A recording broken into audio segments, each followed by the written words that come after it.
Last week, the video I released was called Imposter Syndrome Isn't Real. If you watched that video and you wondered, well, why would somebody have imposter syndrome, or what do I do about it if I do have it, this video is for you. I'm Lori Reeves, founder and CEO of Brand Strength. I help service-based entrepreneurs build confidence that their offering is not only unique but superior to anything else out there and gets better results than any other program, and the ability to instill that confidence into their prospective clients.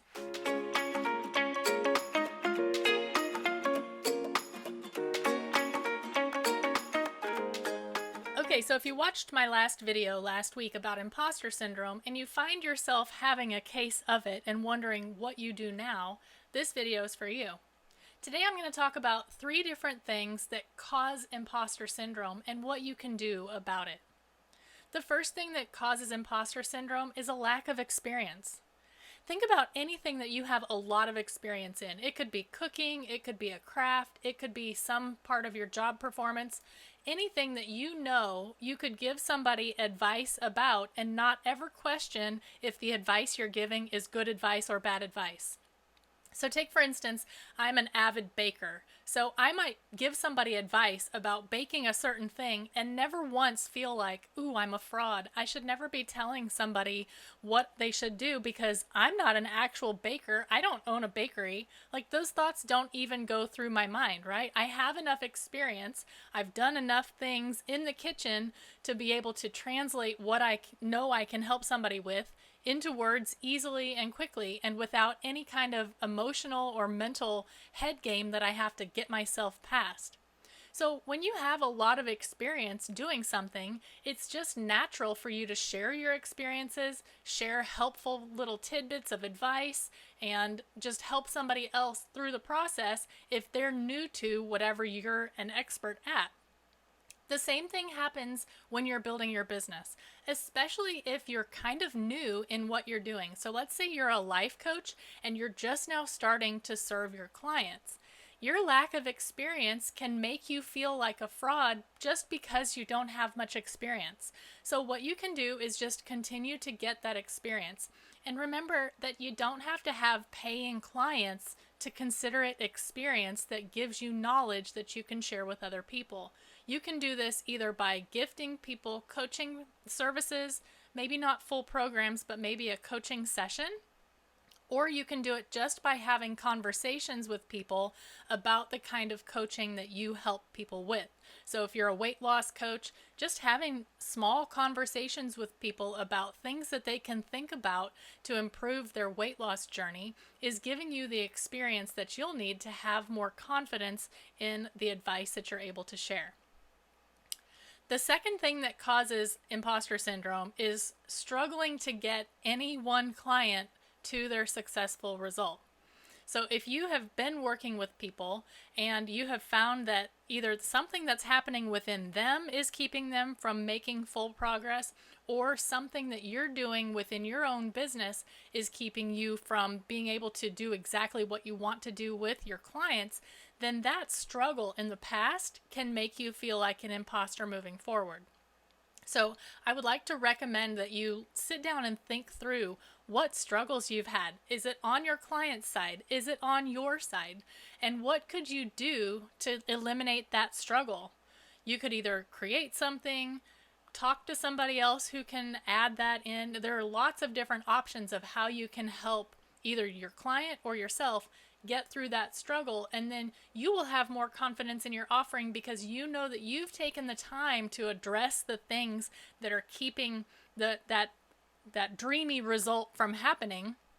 You've addressed it, you've come up with a plan for it, and you have resources available if that ever happens again. So that really builds up your confidence, and it can really help you feel like you are actually able to get somebody the results that they're looking for. Because as a service provider, we are selling results. We are not selling the time that we're sitting with someone, right? Nobody's going to hire me for weight loss so that they can sit with me for an hour a week for 2 months. They're hiring me so that they can see that weight loss happen in their life. They are wanting the result. That's all anybody is ever paying for. So if you're struggling with believing that you can actually repeatedly and consistently get your clients that result, that's going to cause that imposter syndrome. The third thing that can cause imposter syndrome is negative self-talk. And this can happen really easily. And it's like if you let those negative thoughts come into your mind, you can just start going down a spiral of all the things you suck at and why you're not better at a lot of different things, right? You can spiral in that way. The same thing happens with self-belief. You can't believe in yourself until you start believing in yourself. I know that sounds like kind of weird and meta, but that's how it works. You can't bash yourself into loving yourself. It just doesn't work that way. If you want to love yourself, if you want to believe in yourself, you have to start, even with the little bit that you can muster right now, you have to start building that practice within your life of loving on yourself, believing in yourself, that positive self-talk of talking yourself up, of looking at all of your strengths and focusing on those much more than you're focusing on anything that you feel is a weakness or a lack of experience or any kind of lack of belief in yourself.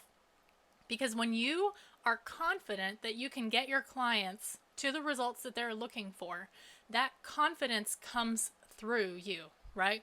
You don't have to convince yourself at the same time that you're trying to convince your prospective client that you can get them to the result that they're looking for. And when you don't have to convince yourself of that, if that's something that you know through and through that you can get your client to their result, then you have that self-belief that is then evident in what you're doing, and it makes you communicate in a much different way than it would if you don't have that belief in yourself. So make sure that the words that you're using to speak to yourself are friendly words. If you would not speak to a friend the way you're talking to yourself, then that kind of talk is no longer allowed. We're not doing that, okay?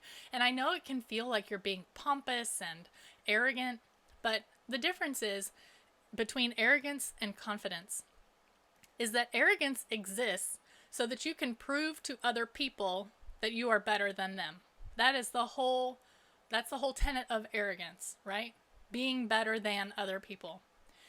The whole basis of confidence is being an example of what's possible. Your confidence helps instill confidence in others. Arrogance does not instill confidence in other people. It makes people not want to be around you. But being confident and being arrogant are two very different things. So we're just going to separate those out.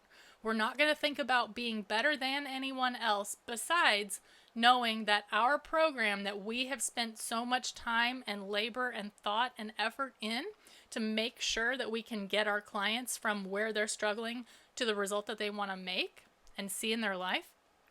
We know that that's a better system than a lot of the stuff out there because a lot of people just aren't willing to put in that work.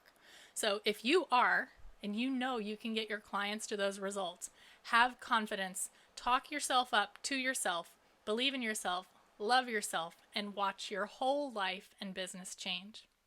I hope that this video was helpful for you. If you're struggling with imposter syndrome, I get it. I've been there before. It can feel like it's a really hard habit to kick, but it is kickable. You can kick that thing right to the curb.